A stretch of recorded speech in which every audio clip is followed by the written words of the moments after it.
short. Yeah, this one is. You don't have a choice? Maybe you can put it down a bit. Okay.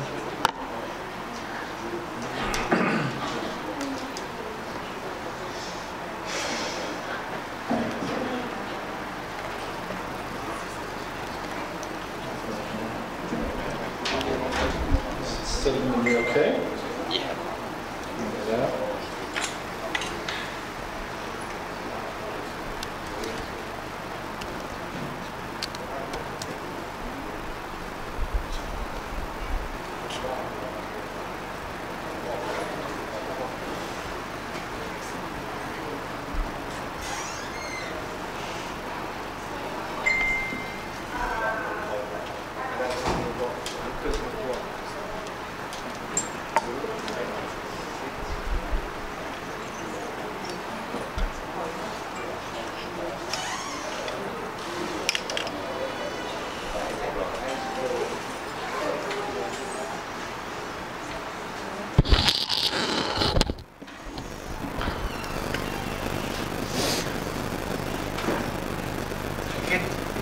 System.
I don't use it. I stopped using Facebook. I was never that active. You know. But I searched your name and I found. Oh, you found. Last time active, 2014 or 15 or something. Yeah. Because normally when I spam the link, I tag the shipping. Right. Understood. So all the followers will notify. Right. No, I don't do that. Yeah.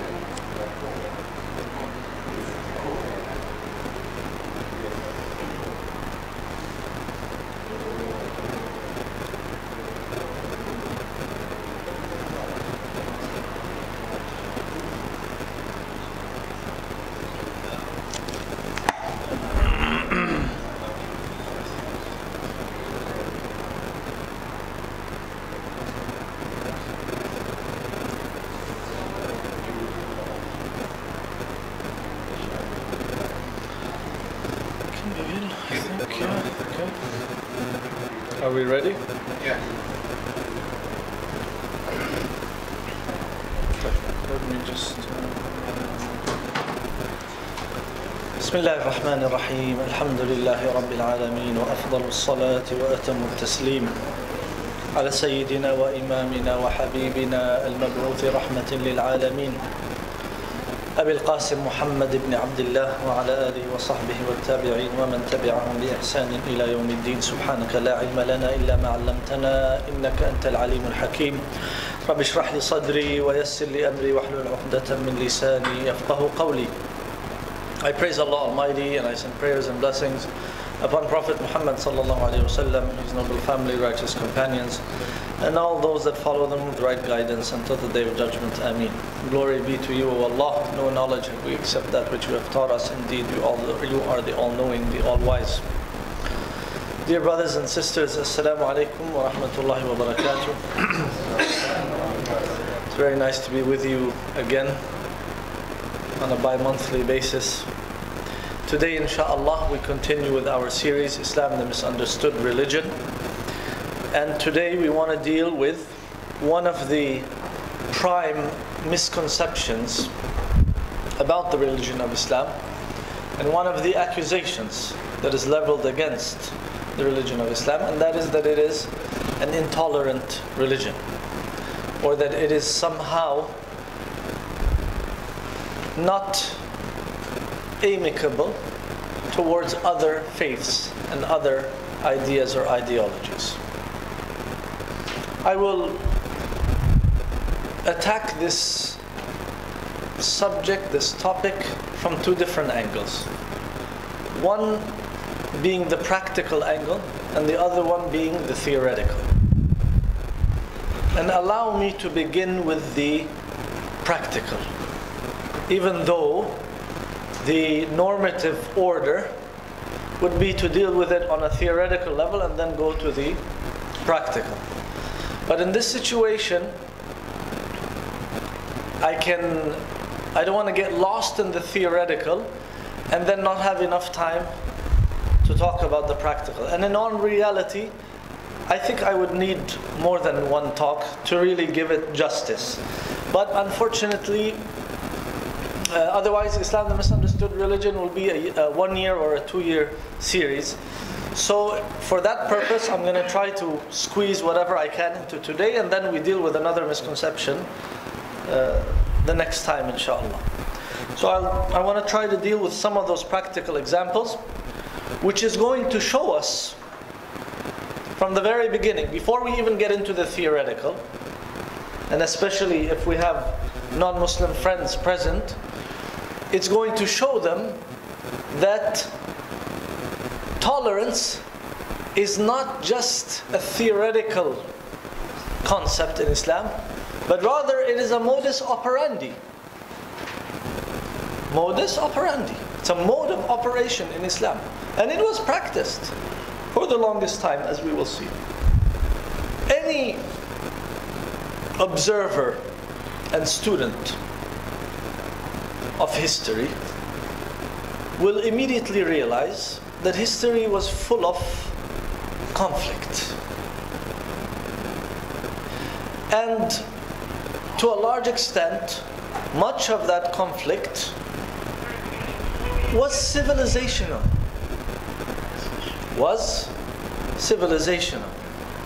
It had a civilizational factor. And when we talk about civilization, we're talking about religion, we're talking about culture, politics. We see that in a lot of the conflict in history. Some of it was pure economics, pure realpolitik, just one people trying to dominate another. Some of it was like that. But a good part of it was also civilizational. It did have to do with religion, it had to do with culture. And you might have all heard of the famous thesis of Samuel Huntington, The Clash of Civilizations. A theory and a book that was widely circulated and commented upon, criticized as well, okay? Some may even say totally debunked, okay? Maybe when we're talking about the present era. But I think when we talk about history, it's not very difficult to see that there was a lot of clash, and a lot of it did seem to be civilization. Okay? Having said that, when you look at all of that conflict, and Islam, like other religions, other empires, other political groupings, was part of that equation. So if you take all of that history of conflict in mind, you may think to yourself, tolerance has no place in the religion of Islam. When you talk about the history of conflict that had occurred, and sometimes in Islam's name, you may think that therefore tolerance doesn't have a place in Islam. However, we will see that in fact it is the diametrical opposite. So please give me your ears, your eyes, not so much your noses, your brains, your attention, okay? And try to concentrate, because there are going to be a lot of quotations in this talk, all right? So try to follow, and inshallah it will be fruitful. One Orientalist confessed, and we are glad that he confessed, okay? Maybe grudgingly, but he confessed that only the Muslims were able to combine missionary zeal with tolerance. Again, it may seem that these two things are in clash. How can you have missionary zeal, right? The fervor to bring people to your religion. Missionary meaning calling people to the religion, calling to Islam. How can you have that and tolerance as well? It's almost as if it's an oxymoron, it's a contradiction, right? He is confessing only the Muslims were able to combine these two ostensibly opposite things. So he's saying the Muslims had missionary zeal, they loved to convert people to the religion, but that did not prevent them from being tolerant. And this is an important confession. And here we say to this Orientalist and his likes, that as you have realized this, you have to now also realize by corollary that this must be because tolerance is an inherent Islamic paradigm. As Muslims were able to demonstrate this, this cannot be somehow just the actions of some of those Muslims who are tolerant. Cannot be. Because we see it ummah-wide, everywhere the Muslims went. So therefore, we cannot attribute it to those specific Muslims being tolerant, but rather, this is something that is inherent in the religion. It's in the texts. It's what the religion teaches. Otherwise, they wouldn't have been able to demonstrate such tolerance. After the death of Prophet Muhammad ﷺ, as you all know, the aspirations of Muslims were focused on the blessed lands. The blessed land here being what? What is it? Medina and Mecca are the lands of Islam. But now, after the death of Prophet Muhammad ﷺ, Muslim aspirations are, their eyes are on the blessed land of Ash-Sham. Yes. Al-Quds is part of Ash-Sham. Be careful. I might have to get up. How did I get up? Oh, I just put these, but this one is... Yes. My hand is itching to draw, to show you Ash-Sham. But what is Ash-Sham, brothers and sisters? What's Ash-Sham? Sorry? Okay, Syria. Syria is part of Sham. Okay, what else? Mecca.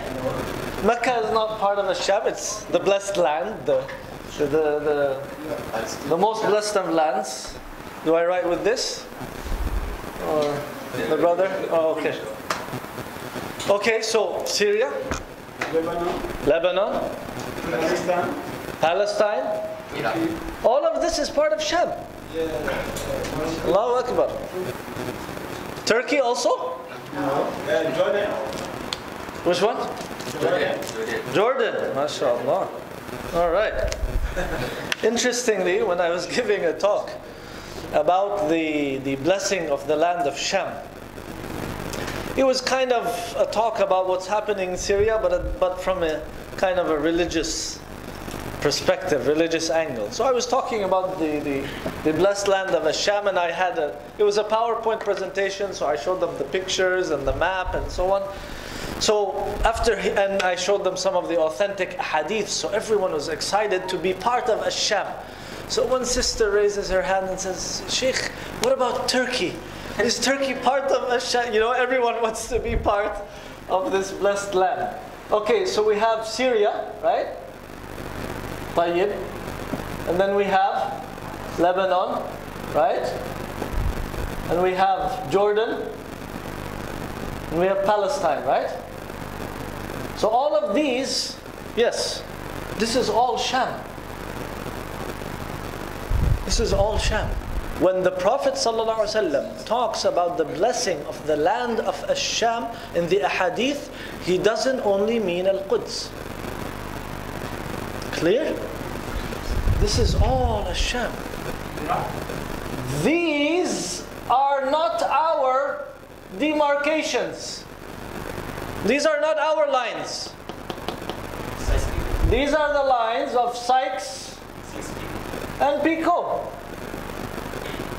They drew those lines, not us. So we don't have any differentiation. And that's how it always was. So this is Sham. Sham Sharif. And what was it called in English? The Levant. Levant is all of this. Sykes and Picot put these lines. I like to say, if Sykes and Picot were to come out of their graves today, they would be shocked. You idiots are still following the lines we drew more than 100 years ago. This is what I think they would say. You idiots are still obeying these lines that we just randomly drew on a map over 100 years ago. This is Sham. And some may say the very northern tip of Saudi Arabia may be part of Sham. Some difference of opinion of how to demarcate the blessed land of Sham. The point is, the Muslim aspiration was towards Sham after the death of Prophet Muhammad sallallahu alaihi wasallam. As the Muslim armies took one place after another, these places were inhabited by Orthodox Christian communities. Okay? So keep in mind, when we're talking about Christianity,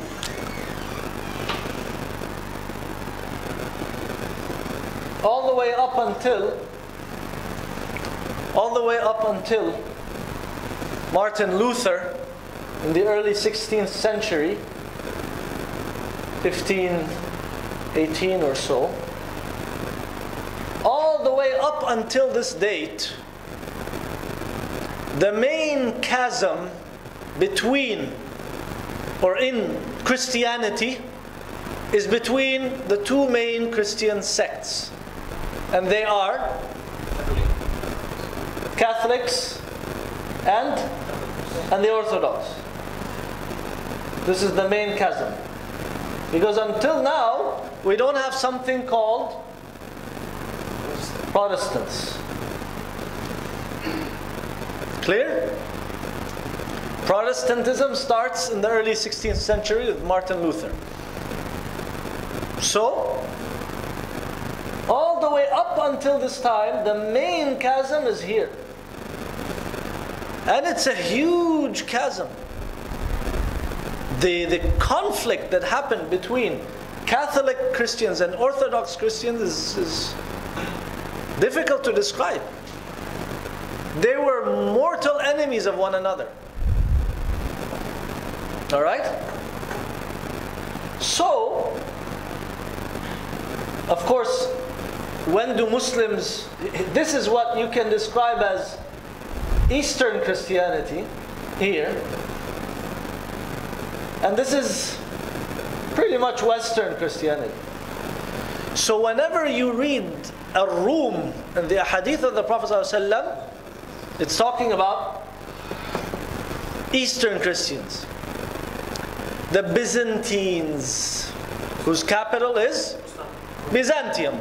Byzantium is Constantinople. As we said before, modern day Istanbul. You remember that? Good. Alright. So, the Muslims were only really exposed. You have to stop me when I go on these historical tangents, otherwise we'll never finish. We have to come back to tolerance. We have to come back to tolerance. Okay? The Muslims were only really exposed to Western Christianity, Latin Christianity, with the Crusades. But that's much later. Alright?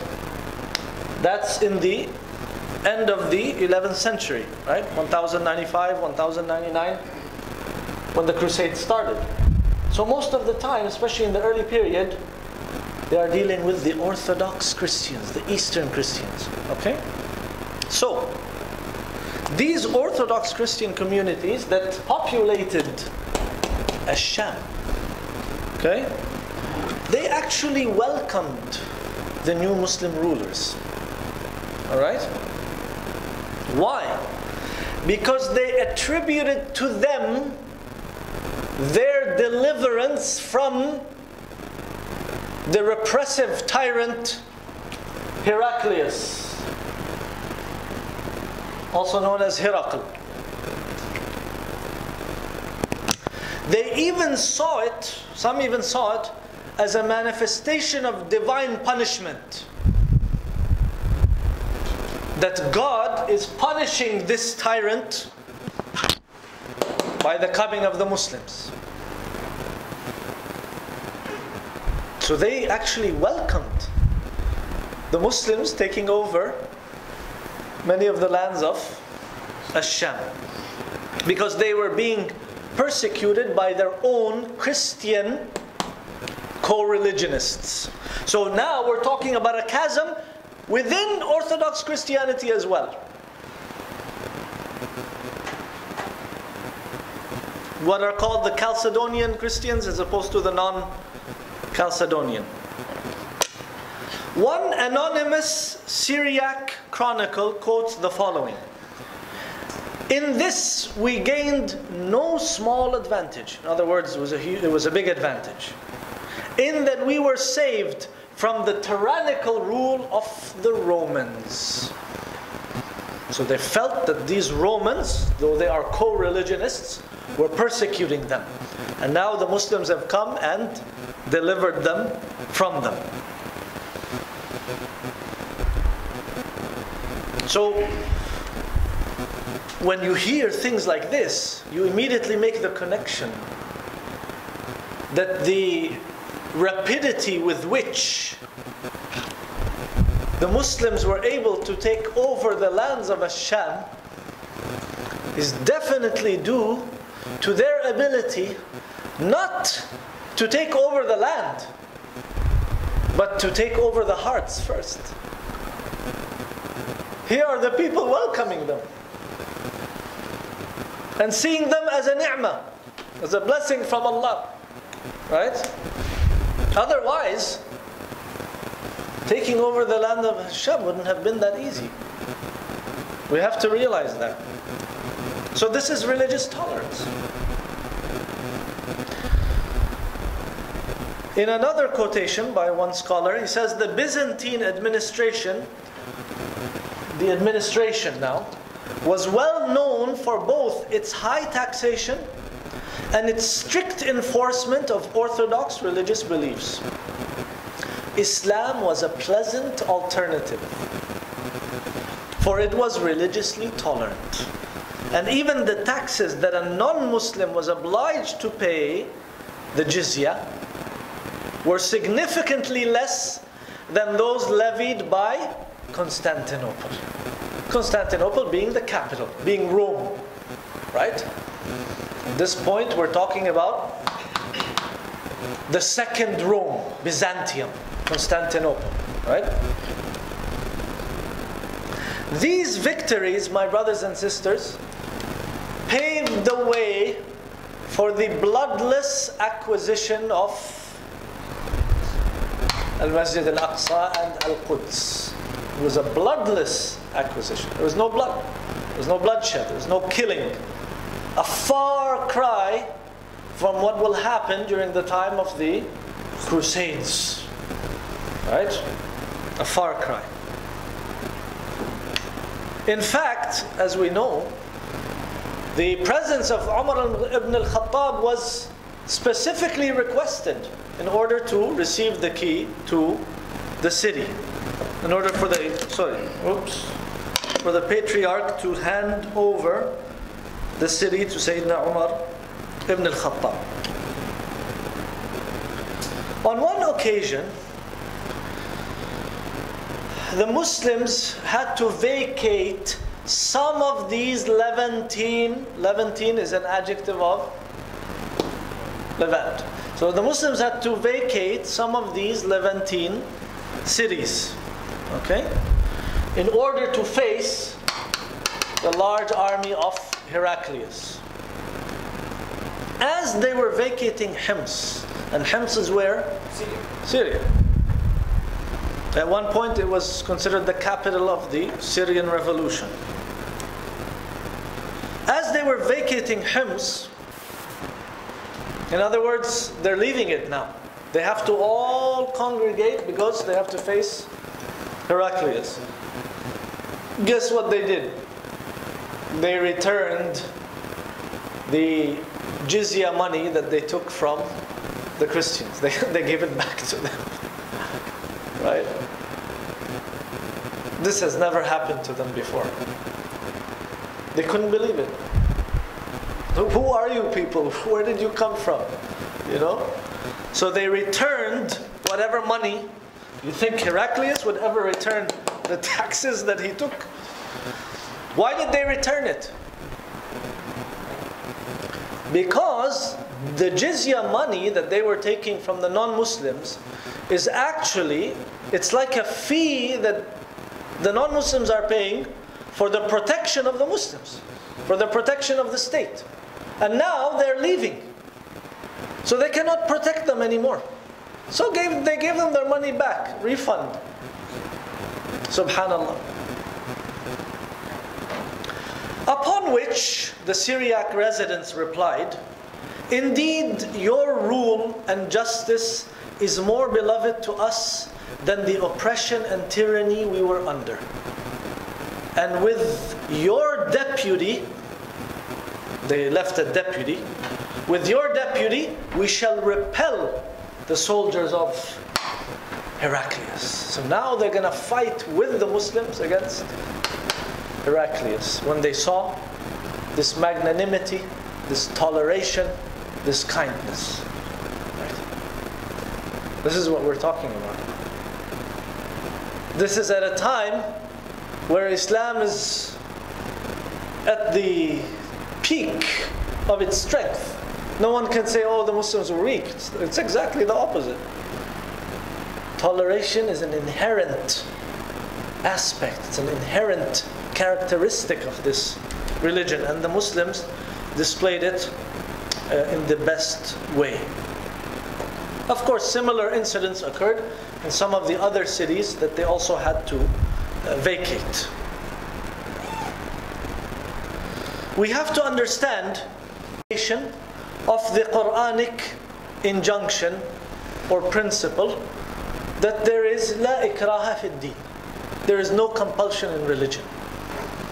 Though we would love more than anything to bring that one person to the religion of Islam, but there is no compulsion. It doesn't work that way. Right? You cannot force anyone. No one, as they claim, was forced into Islam by the sword. This is a myth. A myth that even some of the objective Western scholars started refuting. But this is not true, as we will see. So these newly annexed lands enjoyed freedom of religion under Muslim rule. And there was no pressure on them to convert in any way. Okay?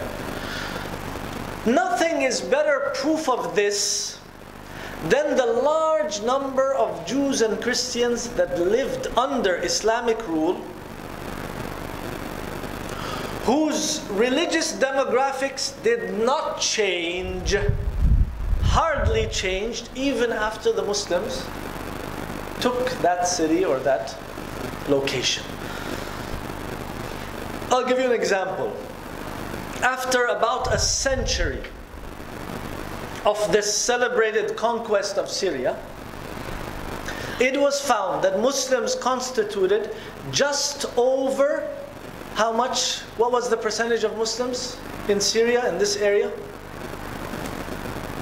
What's the percentage of Muslims? 100 years after the Muslims entered. When did the Muslims enter? In whose reign? Umar ibn Khattab, right? So just 100 years later, you're talking about 120, 130, right? Hijri. So what was the percentage of Muslims in Syria after the Muslims entered it? 100 years later.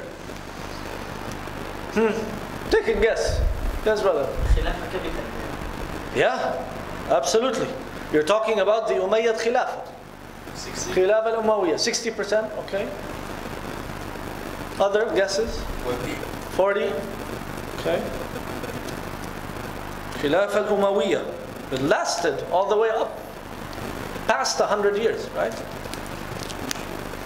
After about a century, it was found that Muslims constituted just over 6%.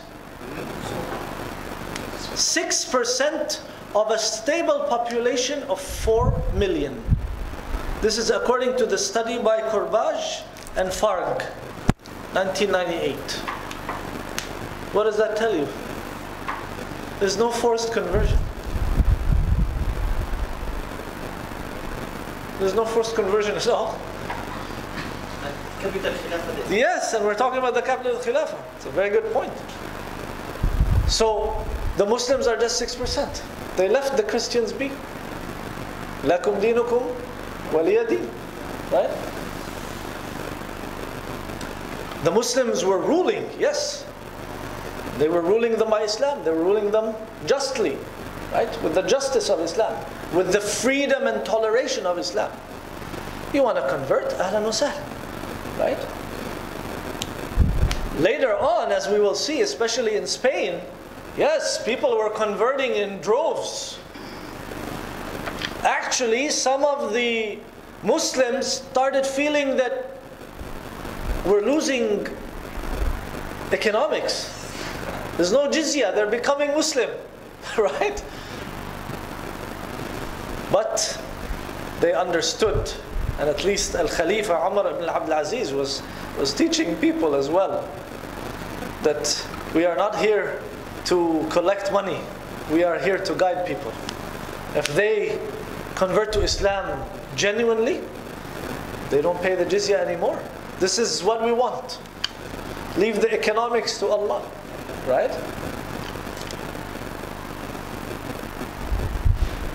Of course, the same was not true, unfortunately, of Christian rule.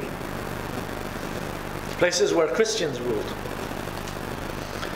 Where Jews survived their persecution, but not Muslims. Okay?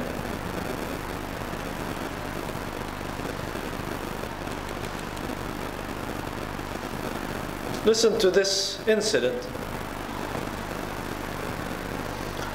There was widespread voluntary conversion from Christianity to Islam.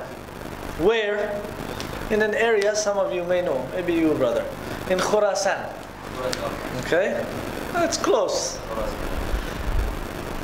Despite the absence of any religious pressure on the indigenous peoples. So people were coming willingly, converting from Christianity to Islam. This annoyed Ishoyab III, who was an Nestorian patriarch. He's a Christian, almost like a priest, he's a patriarch. And he expressed his indignation in a letter to Simeon, the metropolitan of Rev Ardashir and the primate of Persia. He says, I quote, "And the Arabs to whom God at this time has given the empire of the world, behold, they are among you, as you know well. And yet they attack not the Christian faith. But on the contrary, they favor our religion. They do honor to our priests and the saints of the Lord. And they confer benefits on churches and monasteries. Why then have your people of Merv, Maru, بالعربي Maru, why have they abandoned their faith for the sake of these Arabs?" So he's basically saying, they didn't put pressure on you, they didn't put a sword on your neck. Why are your people converting in so many large numbers? And then he says, and that too, when the Arabs, as the people of Merv themselves declare, have not compelled them to leave their own religion, but suffered them to keep it safe and undefiled, if they gave up only a moiety of their goods, the jizya. They didn't want anything from you. Stay with your religion. You just have to give a small jizya. The jizya is symbolic, brothers. It's not like the taxes of Constantinople. The jizya is symbolic. So he's saying it's just give up a small moiety of their goods. Meaning, it would be ludicrous for some ignorant person to say, oh, they were converting so that they don't have to pay the jizya. Ah, baloney. The jizya was nothing. It was symbolic. That's not an incentive for them to change their religion so that they don't have to pay it, right? And he says it clearly here. Thomas Arnold, a famous Orientalist, when he laments the fact that there are not enough Christian documents telling us about the first century after the Hijrah, he refers to this letter I just mentioned as one of the important ones. And this ultimately elucidates the peaceful nature of Islam. How much time do I have? I think to get through all of this, we might do it in 3 lectures instead of 1. Yes, Shoaib, how much do I have? How much time? 40? Yeah. You can't sit that long, can you? 10. Al-Andalus is another case in point. What's Al-Andalus? Yeah. Spain. Muslim Spain. Right? The time when Muslims ruled Spain. Which was for how long? 800. Yes. Barakallah feek. 800 years. It's a long time. Right? From the 1st century Hijri, in CE, we're talking about 700, right? 711 or so, all the way up until 1492, right? The time of Ferdinand and Isabella the Catholic, when they destroyed Islam in Spain. But the word that is usually mentioned in conjunction with Al-Andalus, Muslim Spain, is convivencia. It's a Spanish word. And If you know a little bit of English or Latin, you might know that the root of the word seems to indicate what? Convivencia, together, coming together, right? Something along those lines, right? Convivencia just means the almost relatively utopian coexistence that happened during the time of Muslim Spain. In fact, when you talk about coexistence, especially in history, Muslim Spain is the archetype example, the archetypical example of coexistence. A time where Muslims, Christians and Jews lived peacefully, where non-Muslims were contributing as much as the Muslims to civilization. This is in Muslim Spain. You cannot find this anywhere else. And that's why this term was used, convivencia. Okay? Again, there may be some who will try to detract from it and say, no, it wasn't a utopia and this and that. Well, I mean, there is no fully perfect utopia. But especially for that time, where empires are at each other's throats, that was an amazing example. Truly amazing example. In fact, many people might even say, we wish we could relive the convivencia of Spain, maybe even nowadays. And that was some 1500 years ago. Okay? Or say 1000 years ago, during the time of Muslim Spain, and especially in the first few centuries after the Muslims ruled and entered Spain.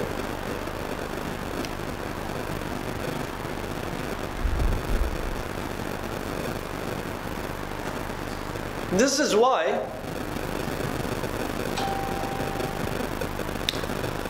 Jews migrated to Muslim Spain in their thousands. So many thousands of Jews migrated to Muslim Spain. And it is no exaggeration when one of them called it their salvation. The Jewish salvation, where the Muslims rule in Spain. Subhanak ya Rab. How ironic, right? So here are the Jews finding their salvation under Muslim rule. And here we are in the 20th and 21st century, and the only real military occupation we have in the world is under the Jews. And they are occupying Muslim lands. How ironic. They forgot their history? No, they didn't forget. They know their history. So that's why the Jews call that, and historians call it, the Jewish Golden Age. The time where Jews were in Muslim Spain. Okay?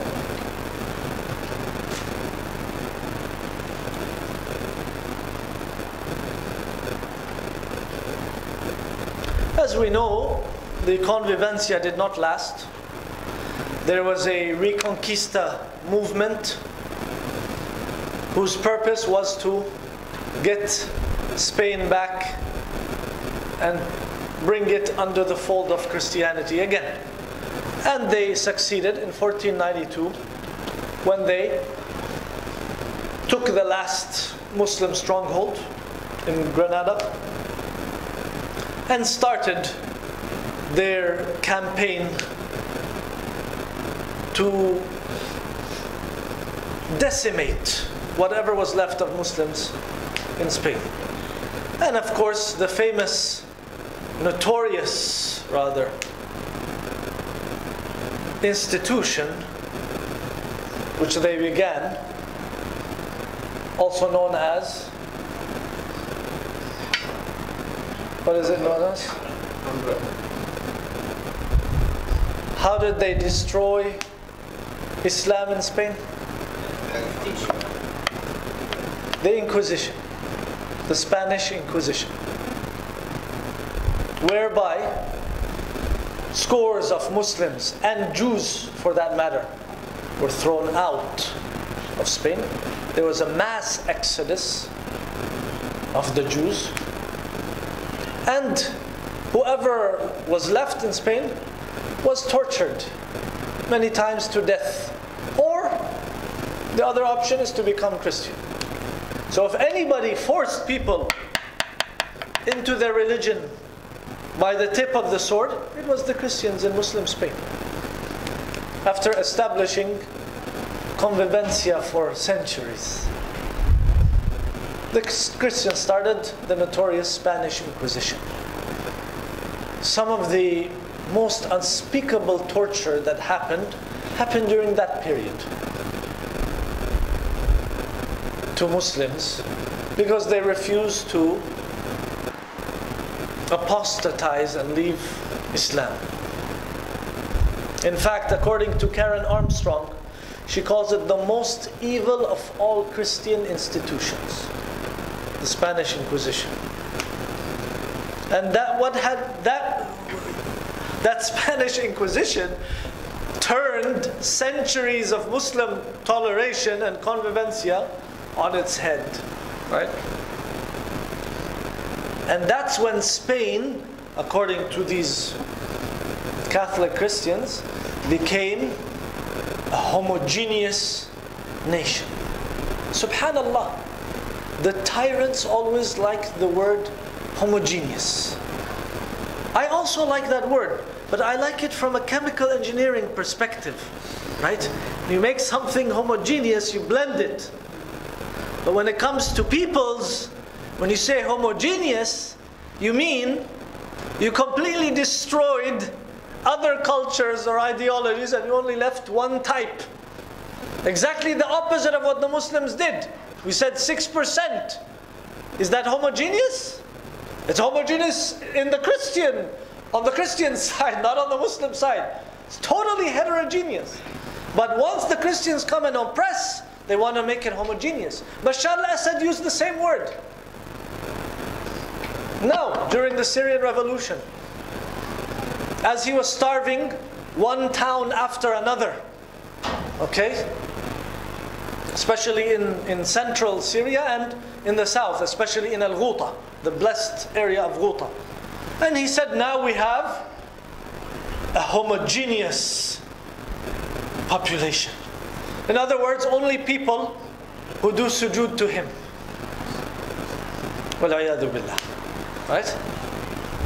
So homogeneity is something the tyrants like.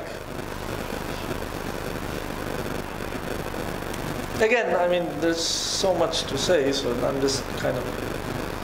Let's fast forward to the Ottoman period. Or let's call it Ad-Dawla al-Uthmaniyya. Osmanli. Right? Brother, you speak Turkish? You're Turkish? Yeah? Okay, good. So you can correct my pronunciation if there's an issue. Less than half a century before the thriving civilization in Al-Andalus breathed its last, the Byzantine capital at Constantinople had finally fallen. So, when did Spain become Christian? 1492. When did Constantinople become Muslim?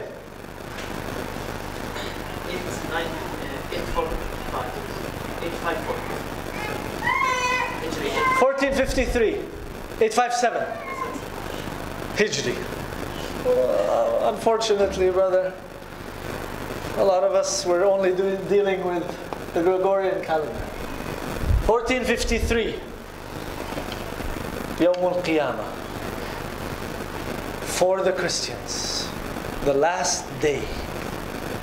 Al-Yawm al-Akhir, 1453. That's what they called it. If Constantinople fell, Byzantium, the capital, the second Rome for over a millennium, more than 1,000 years, this is the last day. for them. How much between it and what happened in Spain? Less than half a century. Less than half a century, right? It's less than 50 years. Constantinople became Muslim. Spain became Christian. Okay? In the words of one author, he puts it very nicely. He said, Spain and Anatolia, Anatolia being Turkey, Constantinople. Spain and Anatolia changed hands at about the same time. Almost the same time, right? Christians expelled the Moors from Spain, the Moors being the Muslims. Christians expelled the Moors from Spain, while Muslims conquered what is now Turkey. Every Muslim was driven from Spain, put to the sword, or forced to convert. Whereas the seat of the Eastern Orthodox Church remains in Istanbul to this day. Imagine. Yes. Yeah, you can say. So who of these two is tolerant? Where does tolerance lie? Very interestingly, if you really understand that this is the last day, you might as well die if you're an Orthodox Christian and your capital just fell, okay? Taken by the Muslims. If you really understand how serious this matter is, it will only make you more shocked to hear the following.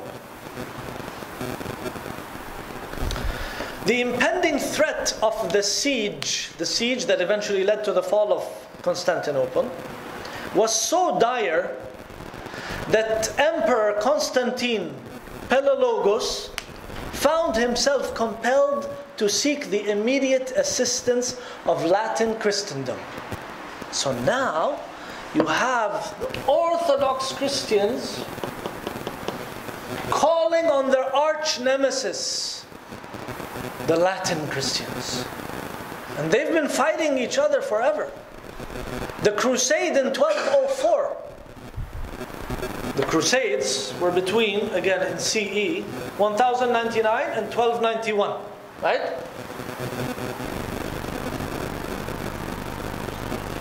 In 1204, the crusade was not against the Muslims.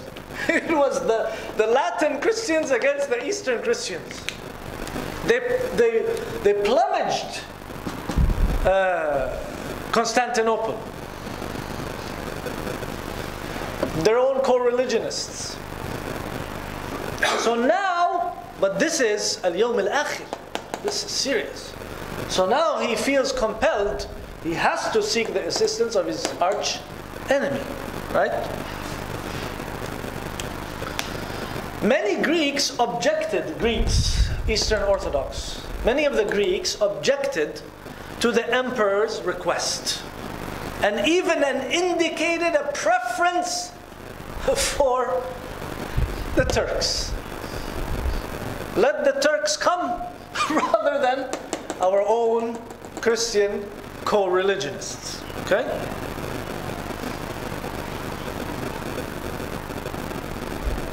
Is this an inclination towards the Muslims? Not likely.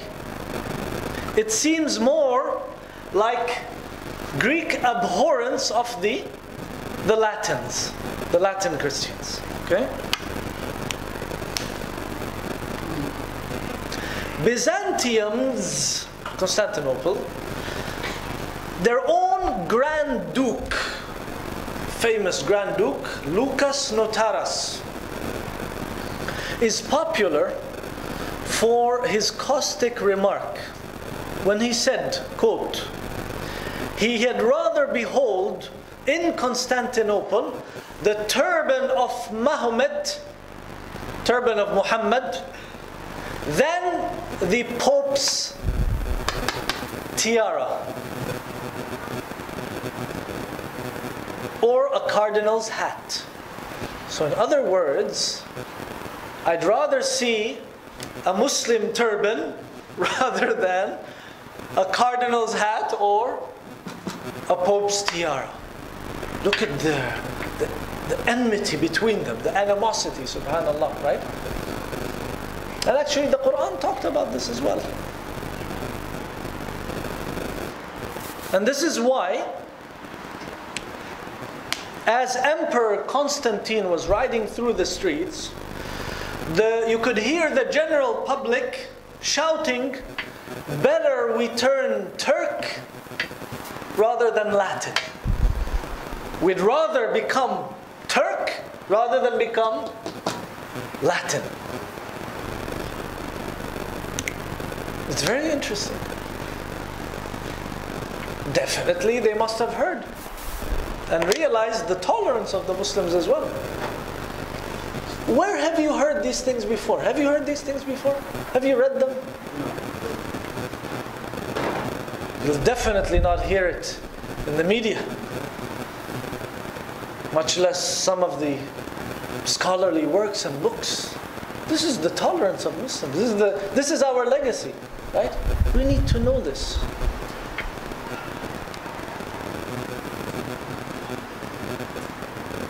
So,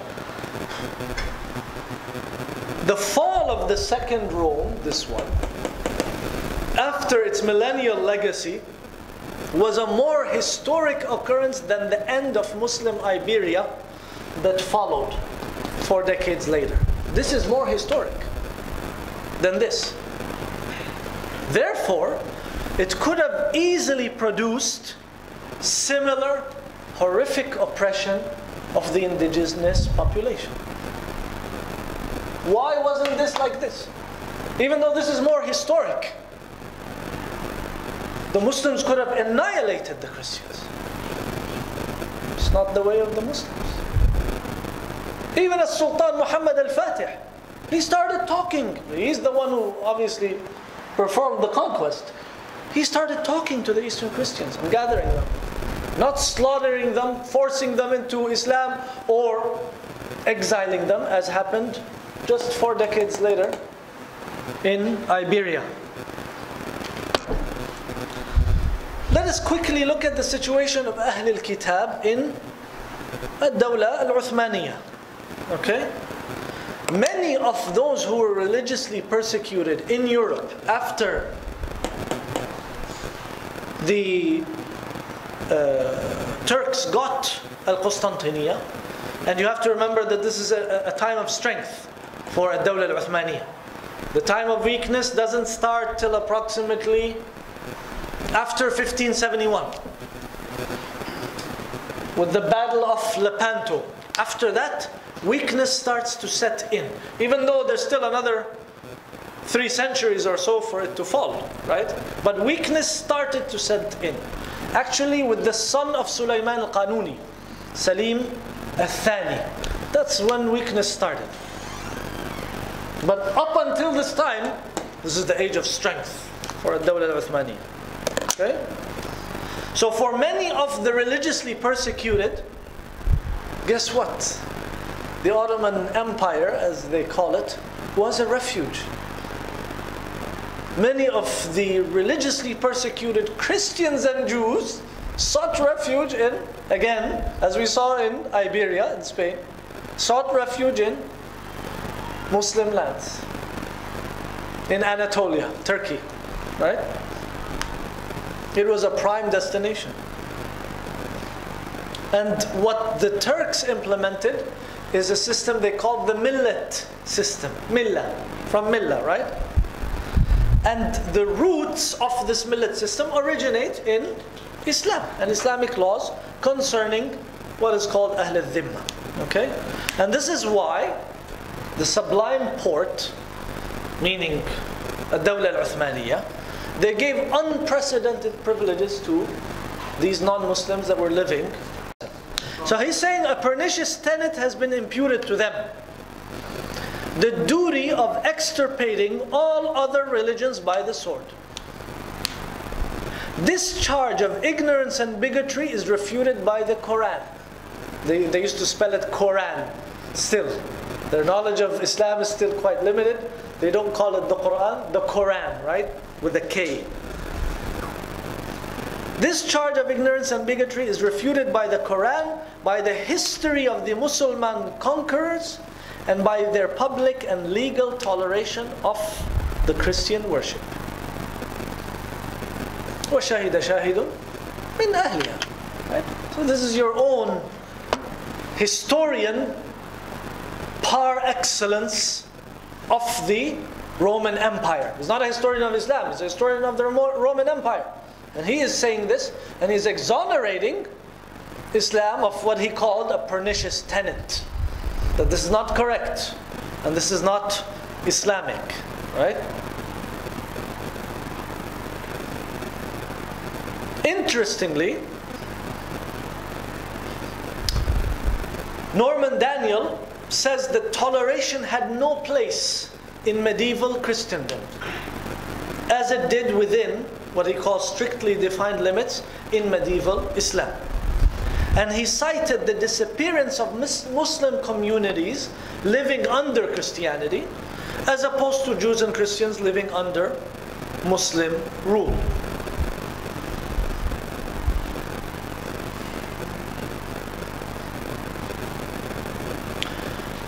During this acquisition of Jerusalem, something very memorable happened between Sayyidina Umar ibn al-Khattab and the patriarch, known as Patriarch Sophronius.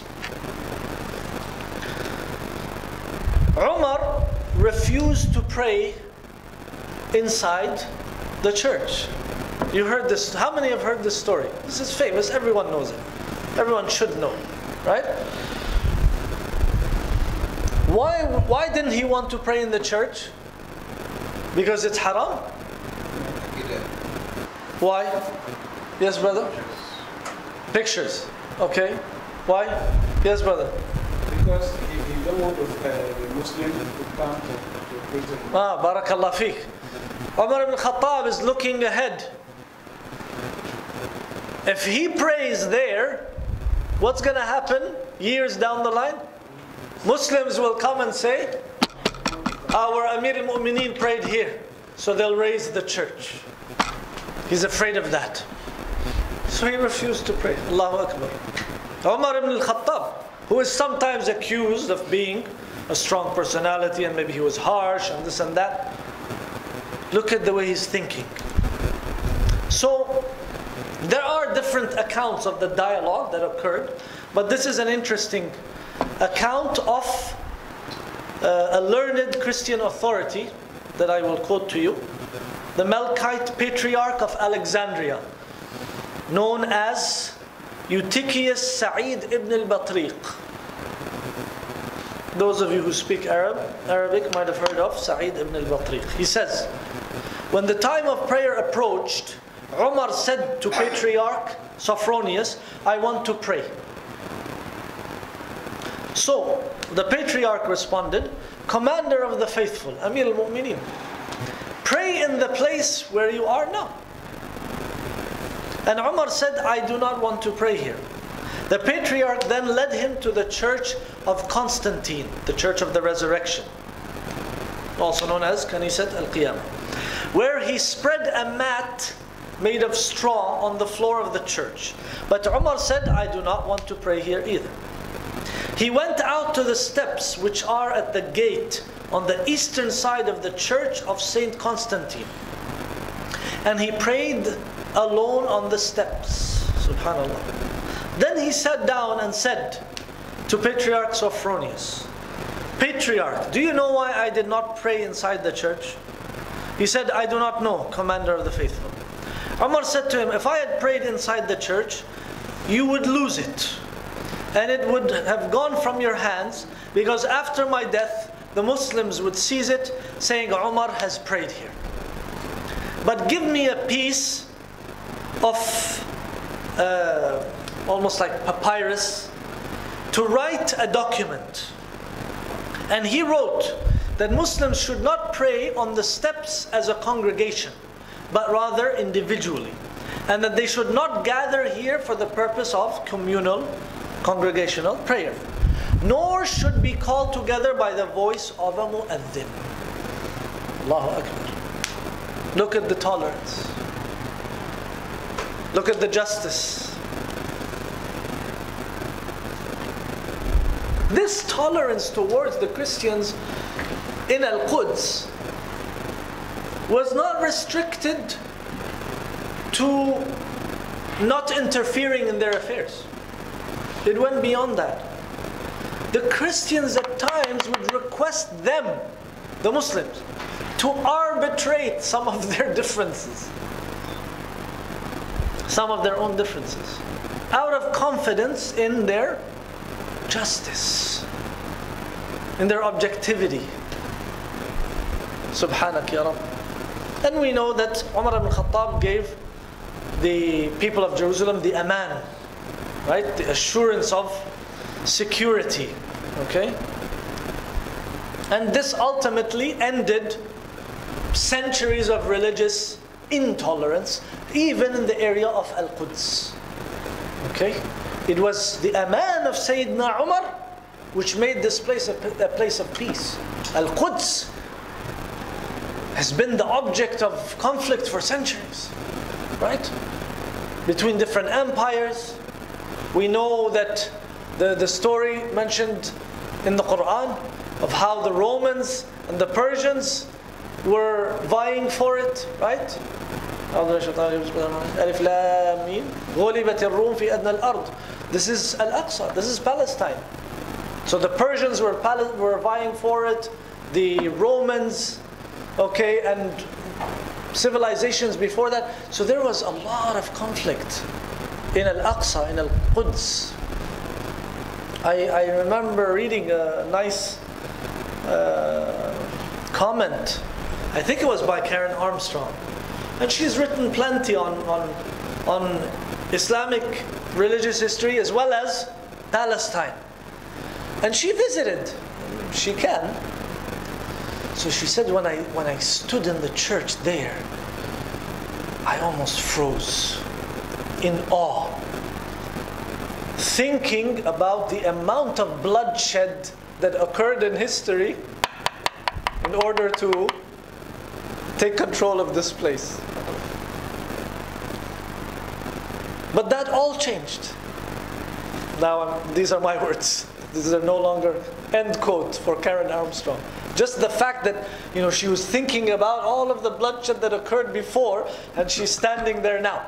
Now, I am saying, all of that changed with the aman of Sayyidina Umar ibn Khattab that he gave to the people of Palestine.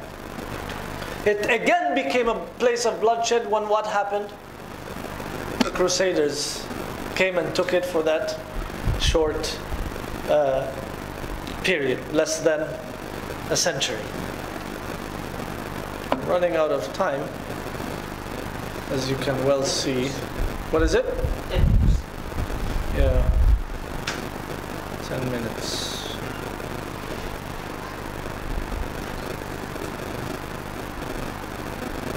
I told you I'd talk about the theoretical. It seems you guys are enjoying the practical. You forgot about the theoretical. So I have to do the theoretical in 10 minutes. All right.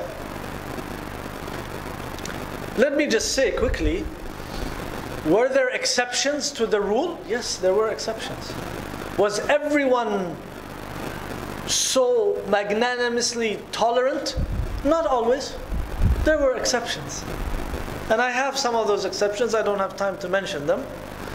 But you know what's more important than the exceptions?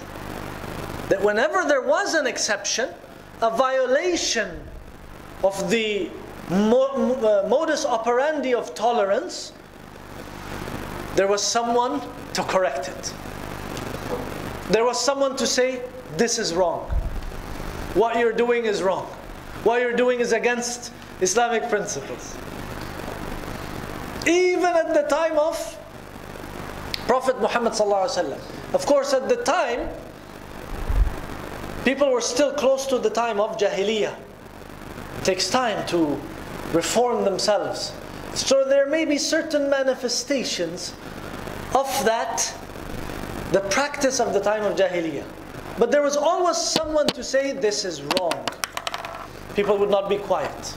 Because this was part of al-amr bil-ma'ruf and nahy anil munkar. Even if it was dealing with the non-Muslims.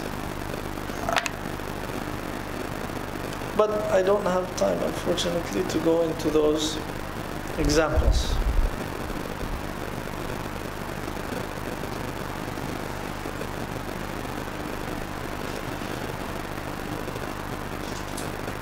So, my brothers and sisters,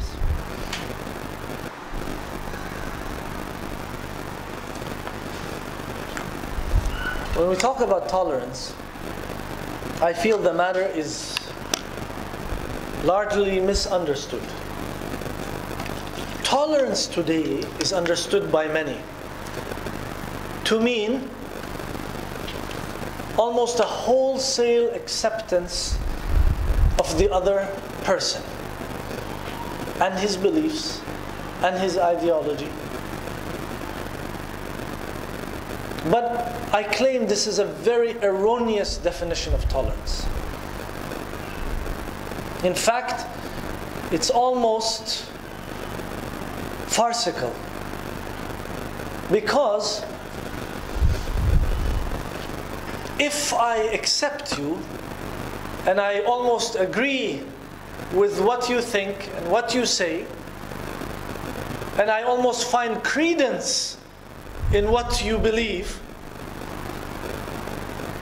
it's no longer called tolerance. It's called, we're very close. We're very close in thinking. We're very close in ideology.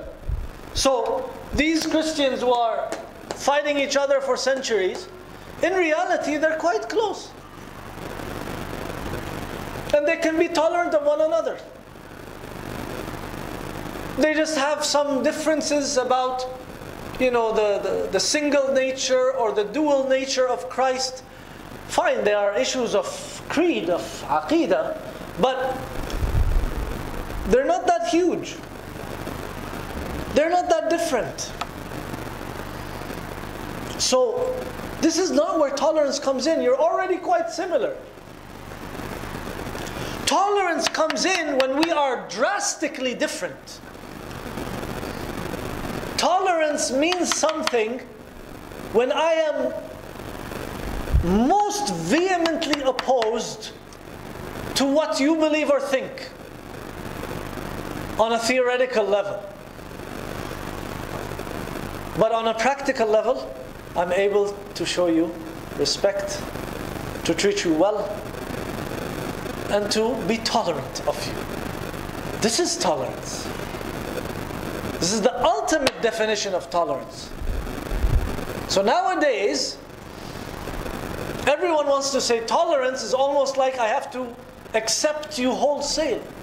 Almost like we have to say, if we were talking about, say, Christianity, that, oh no, we can accept that, the Son of God, that Jesus is the Son of God, maybe metaphorically. No, we can never accept anything like this. And this is ultimate kufr, and the Quran is unequivocal about this. Will that lead to intolerance? For a Muslim, no.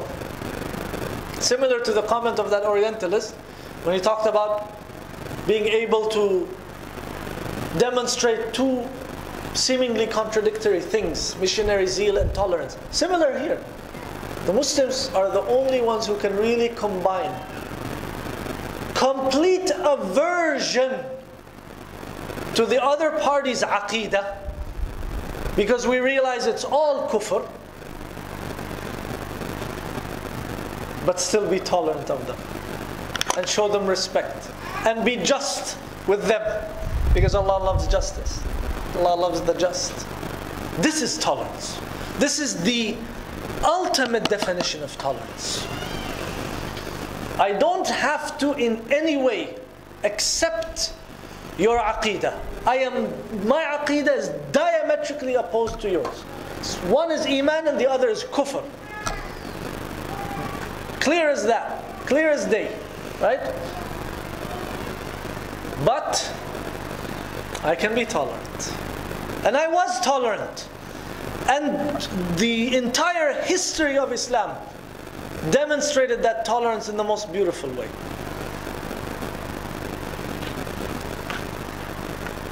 In saying it in another way, and we know, of course, all of the textual evidence talks about the importance of aqeedah, tells us clearly that everything else is kufr. But despite that, we talk about even a higher level of tolerance towards Ahlul Kitab. Right? Because there are certain legislative matters between us and Ahlul Kitab that do not apply to others. Because their origin is from Allah. Their origin, before it was corrupted, was a truly monotheistic religion. So they have a special place. Again, this is a demonstration of that tolerance. Right? To the extent that you can even marry a Jew or Christian. Even though you must understand and believe that what they are worshipping, if it is something other than Allah subhanahu wa ta'ala and they are associating partners with Allah, it is kufr. But yet, there is another connection between you. Allah allowed it, subhanallah. Right? There is love and respect between you as husband and wife. Even though you view, technically, you view her as a disbeliever. And maybe she views you as a disbeliever. By the way, it's not unidirectional. Keep that always in mind. They view you as a kafir as well. Yeah. You are kuffar according to them. Right? And that's why kafir is a pejorative term even in English. Kafir or kafir. It's a pejorative term. Right? They used to call us the heathens. Right? The Saracens. Sometimes even the Turks. At the time of the Turks, Turk meant Muslim and Muslim meant Turk. You know? So, I say, it is the concomitant existence of humane treatment and such an extreme rejection of another's system of belief and praxis, which makes Islam's substantiated history of tolerance truly awe-inspiring. So when you look at all of the stories we mentioned about tolerance, practical tolerance, the history of Muslim tolerance, when you add to that the unequivocal aversion and rejection of Islam of any aqeedah other than its own, it makes all of that tolerance and toleration even more awe-inspiring. Those stories are enough on their own.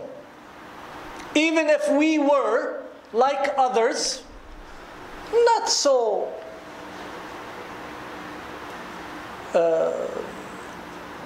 inclined to the issues of aqeedah, okay, orthodoxy. Maybe, let's say we were more like the Buddhists. It's all good. You worship Buddha, you worship dirt, you worship the wall. It doesn't matter, right? So let's say, just hypothetically, that was our aqeedah. It's all good. Still, those stories of tolerance are awe-inspiring.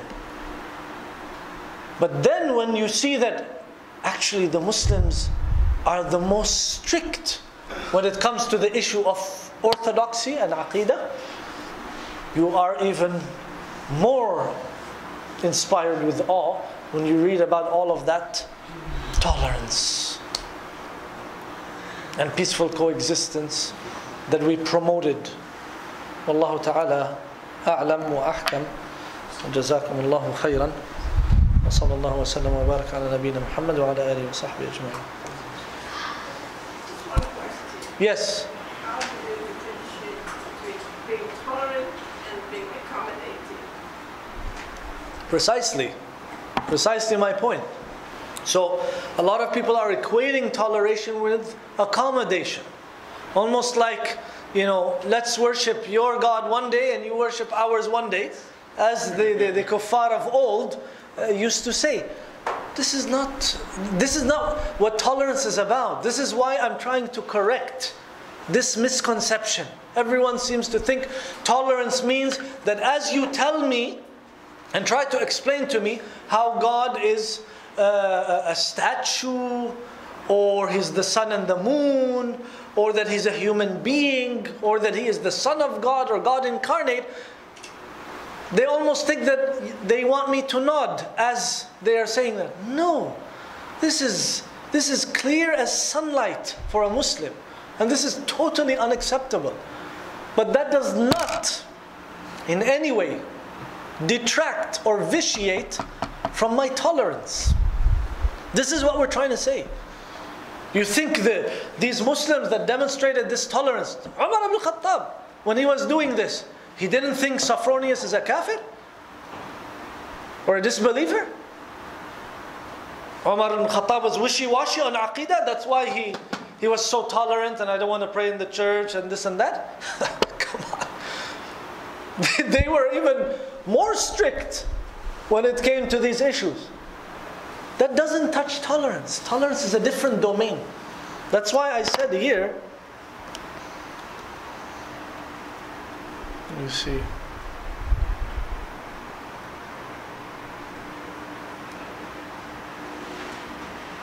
a higher level of manifested tolerance need not mean greater acceptance. The relationship, mathematically speaking, is unidirectional. And this is the crux of the misunderstanding of tolerance as a concept. Tolerance is a practical phenomenon, not a spiritual or intellectual one. Thus, practicing tolerance need not derive from an acceptance of another's beliefs and or culture at all. In fact, true tolerance is the display of humane treatment despite the rejection and possibly a fierce one of another's system of belief and praxis. So that's the whole idea. People do not differentiate. So they think tolerance, that means I have to totally accommodate. Right? Almost as if I have to accept what you're saying as true. It's not the case. That's not what tolerance is about. And this history shows that it is indeed achievable. And achievable to a level people are finding difficulty implementing even in our day. Yeah.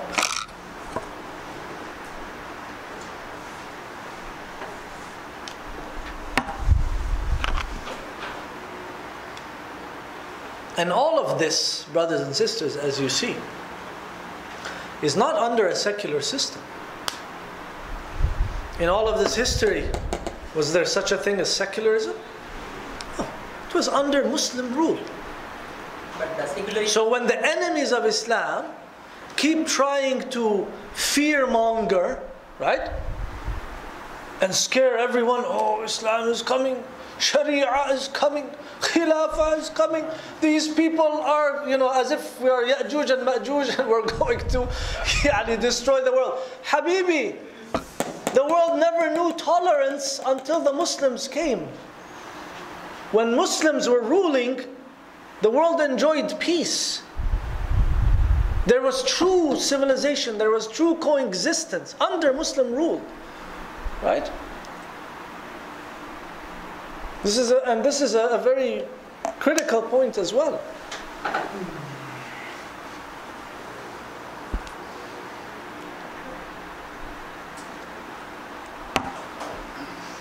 Anything else? Yes, brother. Sheikh, as a How long Alaikum salam. has the Western Christian and the Eastern Christian are fighting? How long? Very long time, brother. More than 1,000 years. More than 1,000 years. Until Protestantism was born. After Protestantism was born, and of course Orthodoxy was no longer that important because of the fall of their capital. So it almost, this conflict between Protestantism and Catholicism almost substituted what conflict there was between Catholicism and Orthodox Christianity. But it wasn't as fierce. This was brutal for over 1,000 years. Yeah, mashallah. Excellent question. Mashallah. Mashallah.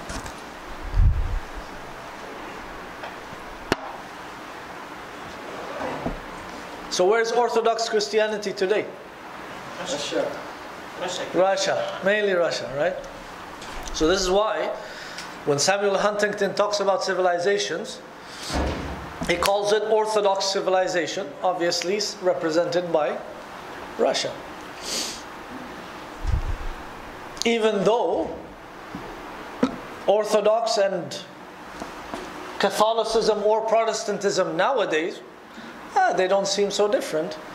Right, on a geopolitical level, you have Russia and the US at loggerheads, even though it's not at the level of the Cold War, though some people were afraid it might develop into that, especially after what happened with the annexation of Ukraine and so on and so forth. But sometimes their positions are not that different, right? They'll work together, okay? Maybe against a common enemy. So that's why he even talked about having different civilizations, even in the United Nations. Different civilizations. If the Orthodox civilization is represented by Russia, then who are the 5 permanent members of the Security Council in the United Nations? China, Russia, France, Britain, and US. US, France, and UK are all part of one civilization, Western civilization. So Western civilization has 3 permanent seats. This is unfair. The other seat is for Orthodox civilization, and the last one is for Cynic civilization, the Chinese civilization. Where's the Muslim civilization? Not represented. Where's Islam? There is no Islam. You just have Malaysian Islam, Indian Islam, African Islam, Arab Islam, right? Russian Islam, Turkish. We divided Islam into all of its different countries. Furthermore, we divided it into ideologies. You have Ikhwani Islam, Sufi Islam, Salafi Islam, Tablighi Islam, Jihadi Islam. Allahu Akbar. Allahu Musta'an. We ask Allah subhanahu wa ta'ala to unite the ummah. Anything else? What's that, brother? Yeah, assalamu alaikum. Alaikum assalam wa rahmatullah. When you say the second Rome, so what is the first Rome? The first Rome is Rome. So Rome in Italy. Yeah. So it means that when we have the second Rome, we still have The second Rome is Byzantium. Yeah, the Byzantium, so we still have the first Rome? No, now we have the third Rome. The third Rome. So Moscow. Yeah, when was the seat of Orthodox civilization. Yes, what was the existence of the first Rome? The first Rome is way before. And what is called the Western Roman Empire, which fell in the late 5th century. Was that before Islam? Before Islam, yes. A little bit before Islam. Yeah.